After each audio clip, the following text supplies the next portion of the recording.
Komið sæl og velkomin í forystusætið. Flokkur fólksins var stofnaður á síðasta ári og bauð í fyrsta skipti fram til alþingiskosninga í fyrra og fékk 3,5% atkvæða en náði ekki manni á þing. Flokkurinn er mættur til leiks á ný, býður nú fram í öllum kjördæmum og skoðanakannanir hafa verið flokki fólksins í hag og hefur fylgið mælst allt upp í 11% og það við dara núna síðustu daga og sé núna 6,5% samkvæmt síðustu könnun. Inga Sæland, formaður Flokks fólksins, er gestur í forystusætinu í kvöld.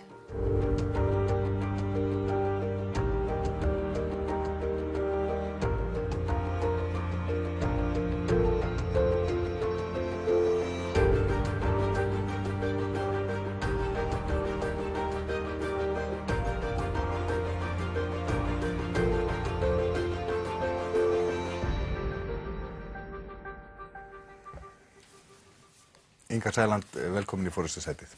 Takk fyrir. Ef þú myndir setjast í stól forsætisráðherra, hvaða eitt mál myndir þú setja í algjöran forgang? Ætli það ekki að byrja á því að afnema verðtryggingu og neytendalán og draga niður okurvextina og koma láglaunum upp í 300.000 krónum skattfrjálst á mánuði. Er eitthvað sem að þú myndir aldrei semja í stjórnarsamstarfi? Já, ég myndi aldrei semja það að koma í veg fyrir okkar hugsjón sem að útrýma fátækt á Íslandi. Þið eru sá stjórnmálaflokkur sem með hvað ríflegust kosningaloforð, þið hafi verið sökuð að lofa og miklu. Þú nefnir hérna það að tryggja 300.000 króna skattleysi. Þið viljið afnema allar skerðingar milli greiðsla almannatryggingakerfisins og lífeyrissjóða. Þetta kostar 100 milljarða. Ekki 100 en 20 milljarða, já, það er rétt. Viðreisn var hérna í vikunni að reikna saman öll kosningaloforðin ykkar upp í 275 milljarða. Er það málefnaskrá Viðreisnar að reikna út kosningaloforðin okkar? Þeir voru að benda á það og gagnrýna ykkur fyrir að lofa miklu. Hverju svarar því? Ég vísa þeirri gagnrýni til föðurhúsanna vegna þess að við erum ekki bara með kosningaloforð, við erum eiginlega með verkefnaramma sem við erum að byggja á núna fyrir þessa kosningar. Þetta er nú aðalega 5 atriði sem við tölum fyrst og síðast og þegar við erum að tala lágmarksframfærslu upp á 300.000 krónur eftir skatta, þá náttúrulega erum við með aðgerðar áætlun til þess að tryggja svo megi verða og leið og við hækkum persónuafsláttinn þannig að við getum fengið 300.000 krónur útborgað í peningum, að þá munum við eðli málsins samkvæmt breyta skattkerfinu í það átt að við verðum með 3 skattþrep og smám saman dregur úr persónuafslætti þannig að þegar einstaklingur er komið með 1,5 milljón á mánuði í tekjur þá er hann ekki með neitt persónuafslátt lengur. Þannig í raun og veru þá boðum við það að við munum reyna að koma meiri balans á það að þeir sem að hafi það betra, þeir í rauninni séu ekki að nýta persónuafsláttinn eins og hinir sem þurfa virkilega á honum að halda til þess að geta fengið sómasamlega framfærslu. Og annað sem er í rauninni í þessu tilviki þegar við erum að horfa beint á það, að þá erum við að sjá framfærslu viðmið. Það eru náttúrulega ýmis framfærslu viðmið sem við sjáum, en til dæmis ef við miðum við velferðarráðuneytið, þá er talað 240.000 króna lágmark miðað við það að taka ekki húsnæðiskostnað inn í. Það er að tala alltaf 400.000 króna lágmarks framfærslu viðmið ef þú ert með húsnæðisliðin inn í. Við erum að gera hóflega kröfur. Við erum í rauninni ekki að gera meiri kröfur en það að við fáum að fylgja þeirri þróun sem hefur verið frá því 2008. Við höfum verið skilin eftir eldri borgarar, öryrkjar og almenningur í landinu. Við hefum þurft að bera alla byrðarnar og við viljum bara fá að sjá pínlítið réttlæti og við erum ekki að gera neinar óraunhæfar kröfur.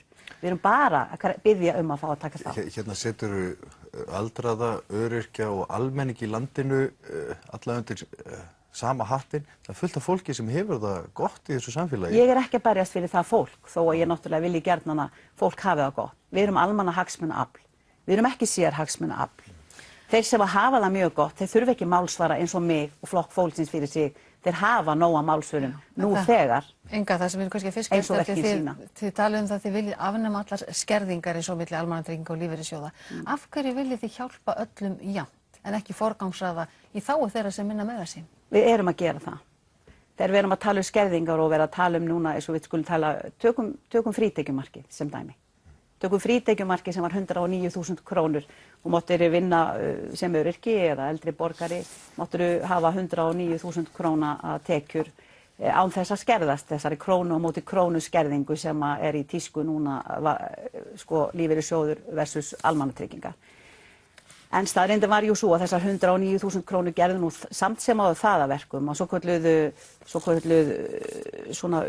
hvað heitir það, svona viðbótar framfærsla sem var í rauninni ofan á lægstu laun og lægstu afkomu sem voru 20.000 krónur á mánuði. Hún í rauninni hvarf þegar þú fórst að vinna fyrir 109.000 krónunum sem átti að vera skattfrjáls, eða sem sagt átti að vera frítekjumark. Þeir settu frítekjumarkin í 25.000 krónur síðustu áramót og nú heyriði söngin. Nú á að laga þetta allt saman, nú á að gera það í ýmist 5 þrepum eða strax upp í 100.000 krónur. Flokkur fólksins segir það hægt að afnema þetta frítekjumark með öllu. En þú segir sjálf að það kosti ekki neitt. Það kostar ekki neitt, vegna þess að þó svo að sé í grunni verið að tala 2 milljarða að það kosti, þá hitti ég allan þann eldri borgara sem vinnur í dag sem segir ég neyðist til að gera það svart eða ég vildi gjarnan fá að vinna og borga mína skatta og skyldur inn í samfélagið eins og ég hef gert hingað til. Og það bara reisn í því að fá að taka þátt í samfélaginu og það myndi skila sér með öllu því það myndi skila sér margfalt okkar algjörlega sannfæring svo að það mun ekki bara skila sér í því heldur líka lýðheilsu og gleði hjá fólkinu okkar sem við erum að gefa kost á því. En aðeins að því hvernig þú stillir málunum upp, þú segir á opnum fundum og í viðtölum að þetta kosti ekki neitt, en bara það að fara með það upp í 100.000 úr 25.000 krónum kostar 11,5 milljarð. Það ósatt. Hér satt nú Benedikt Jóhannesson og sagði ykkur það að það kostaði 2 milljarða að afnema frítekjumarki og við verðum nú að trúa honum, hann nú fjármálaráðherra þjóðarinnar. Þannig að ég er með svar frá Tryggingastofnun það sem segir að ellilífeyririnn hækki í 10,5 og heimilisuppbót í 780 milljónir. Að fara með það, þá þetta þá atvinnutekjur, lífeyrisgreiðslur og fjármagnstekjur ef það yrði hækkað upp í 100.000 krónur. Þá skulum við líta á lífeyrissjóðskerfið sem eru tæpir 4.000 milljarðar sem við eigum inn í því. Hverjir eiga lífeyrissjóðina? Það eru landsmenn. Hvernig farið með lífeyrissjóðina? Við erum ekki sátt við hvernig farið með lífeyrissjóðina. Hins vegar viljum við láta staðgreiða, við viljum fá staðgreiðslu við inngreiðslur í lífeyrissjóðina. Nú staðgreitt við útborgun úr lífeyrissjóðana. Bara það að taka staðgreiðslu skatta inn í ríkissjóð við innborgun í lífeyrissjóðina eins og við höfum verið að tala og engi vill tala vegna þess að það afskaplega óvinsælt, auðvitað vilja þeir halda eftir þessum lífeyrissjóðinni, þessum 40 auka milljörðum sem við fengjum inn í ríkissjóð bara við þessar breytingar. En að þú minnst að lífeyrissjóðina, þau leggja til að það verði einn lífeyrissjóður fyrir alla landsmenn. Við segjum með tilliti til, við erum að horfa til framtíðar, með tilliti til, eins og þú sér þá í stefnun okkar. Já, við viljum boða einn lífeyrissjóð allra landsmanna í framtíðinni. Við erum náttúrulega búin við aðeins pínlítið öðruvísi raunveruleika í dag, það sem eru 28 lífeyrissjóðir og við erum nú ekki það galin þegar við erum að boða stöðuleika og styrka stjórn að við áttum okkur ekki því, við tökum ekki misvísandi réttindi úr þessum sjóðum og steipum því í einn sjóð. Það gengur náttúrulega ekki hér og nú. En við líka lítum pínlítið, ekki pínlítið, við bara horfum skýrt og skorum orð til framtíðar. Vinstri græn og Samfylking könnuðu þessa hugmynd fyrir nokkrum árum og hugnaðist hún ekki? Nei, enda vil ég síður tala þá velferðarflokka. Eitt, varðandi öryrkjana, þið hafnið starfsgetumati sem var til umræðu hér. Hvers vegna? Í rauninni þá gat ég nú ekki séð að væri verið að hafna því nema á þeim forsendum að það yrði öðruvísi að því staðið. Vegna þess að við til dæmis sáum bíómynd daginn sem að Við vorum nú bara að vitna í stefnuskrá ykkur á heimasíðunni. Já, sko við höfnum því minnstakosti eins og það hefur verið í Bretlandi og Hollandi og fleiri stöðum þar sem í rauninni það bitnar gríðarlega á öryrkjum. Þeir í rauninni margir hverjir eru alls ekki í neinu stakk búin til þess að ganga undir einn ramma það að fara í starfsgetumat og mér skilst að það sem hafi verið boðað núna væri það að allir undir 55 ára aldri þeir eiga bara að fara í starfsgetumat og eiga síðan að fá bara helminga þeirri framfærslu sem þeir þekkja í dag.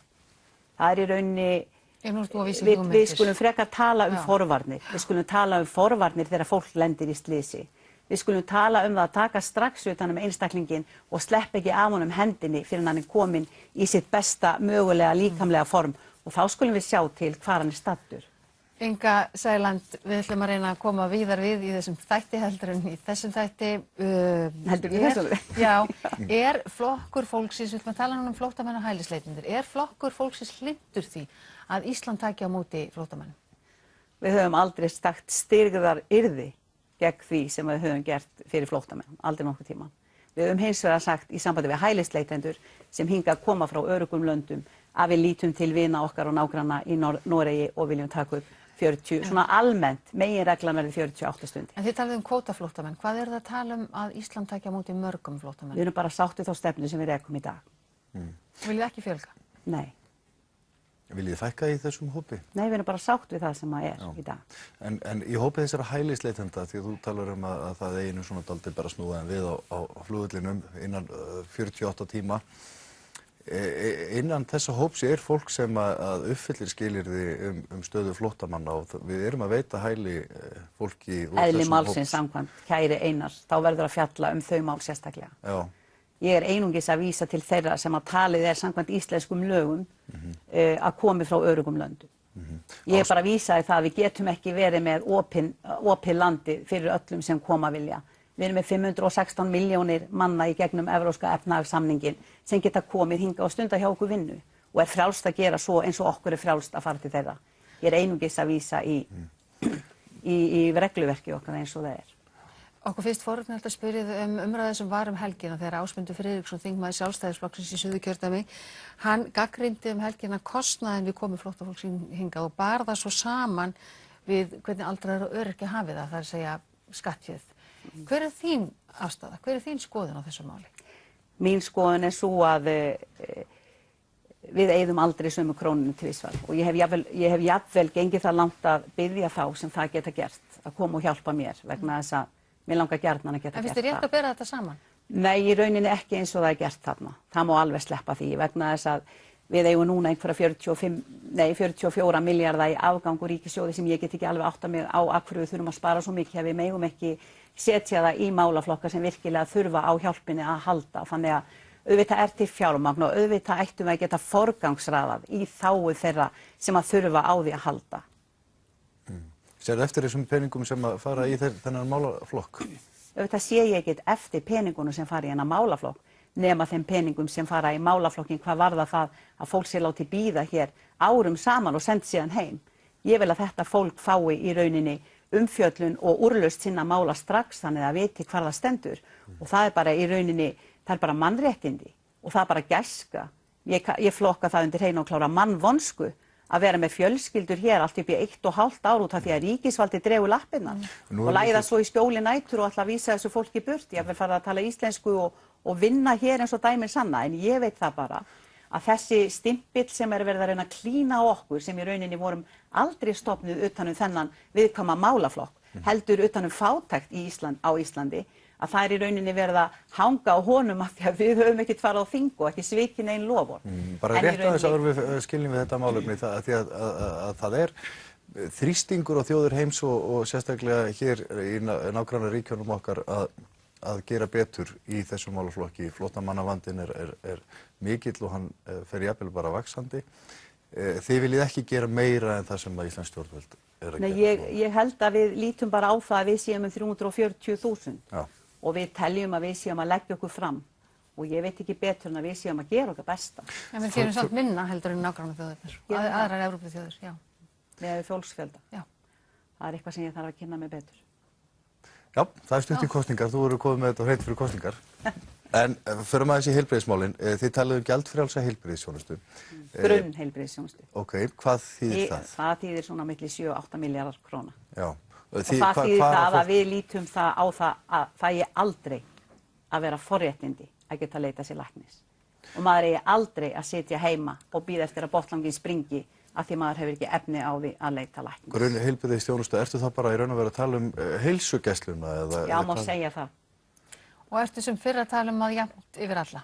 Já, og líka náttúrulega að geta farið upp á sjúkrahús eða upp á bráðamóttöku og látið taka á móti sér á þess að búast við að fá 8.000 króna reikning heim eða eitthvað sem þú veist að þú getur ekki borga. Ef við tölum greiðslu þáttöku almennings þá hún 20% og það eru tæpir 50 milljarðar. Þið viljið ekki ganga svo langt eða?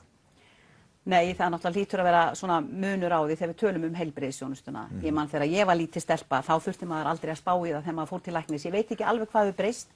Ég veit ekki alveg hvað við breyst nema það að við erum núna að státa mörgu sinnum meiri velmegun og mun meiri hagsæld í landinu okkar heldur en var hérna fyrir 30, 40, 50 árum síðan, en á sama tíma þá virðist í rauninni ekki vera neitt, við skulum tala einmitt heilbrigðisþjónustuna eins og til dæmis landsbyggðinni, eins og lítur á landsbyggðinni, og mér finnst enginn tala kannski ástæðu þess hvers vegna fækka svona heilsugæslum út á landsbyggðinni, hvers vegna dregur svona saman þjónustan út á landsbyggðinni og hvers vegna til dæmis svona erfitt hjá mörgum sveitarfélögum. Staðreyndin svo að sveitarfélögin okkar fengu þessa þjónustu í fangið. Þeir fengu heilbrigðisþjónustuna og þeir fengu grunnskólan í fangið.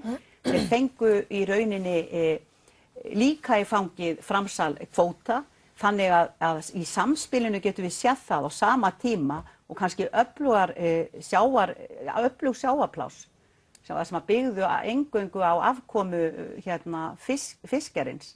Þau sitja allt í einu eftir með akkurat engan kvóta og engan fisk og í rauninni lítið bolmagn til þess að uppfylla þær kröfur sem á þau lögð. En þið viljið í Flokki fólksins, þið viljið að framlög til heilbrigðisþjónustu verði aukin upp í 11% af vergri landsframleiðslu. Það eru aðrir 50 milljarðar til viðbótar. Hvert innan kerfisins, heilbrigðiskerfisins, viljið þið helst að þeir peningar fari? Við viljum að þeir fari bara í almennt utanumhald. Við viljum að þeir fari í það að útrýma öllum biðlistum. Ég var að lesa unga konu sem var með einhverja nýrnasteina. Hún send heim með verkjalyf næstu 2 vikurnar áður en hægt að hjálpa henni. Við viljum ekki að við þurfum að fara veik heim og bíða eftir þjónustu. Og ef við þurfum að bæta verulega í það sem ég tel að sé hjartað í samfélaginu, það heilbrigðið okkar. Bæði í sambandi við forvarnir og annað, það gæti verið að þegar upp staðið, og þið talið 50 milljarðar hér og 50 milljarðar þar, að þegar upp staðið, þá værum við í rauninni ekki að spara aurinn og fleygja krónunni, heldur værum við kannski að forgangsraða af einhverju skynsemi með því að grípa fyrir inni og koma jafnvel í veg fyrir mun meiri veikindi heldur en kannski eðli stóð til. Eitt bara til að setja þetta í samhengi, hefur einhverju hugmyndir tekjuöflun eða niðurskurð til þess að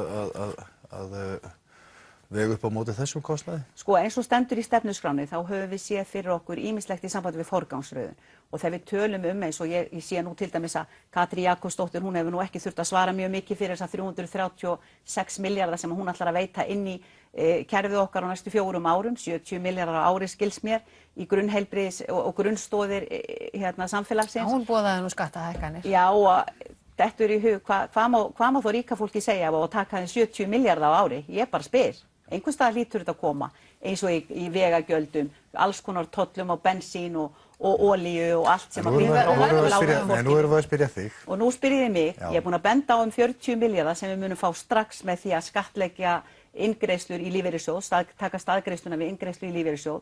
Við tölum þarna að vera með passa, komugjalda passa, upp á kannski 3.000 krónur. Við vitum að við erum með 2 milljónir ferðamanna minnstakosti og sumir koma og náttúrulega við sjálf þegar við erum á faraldsfæti.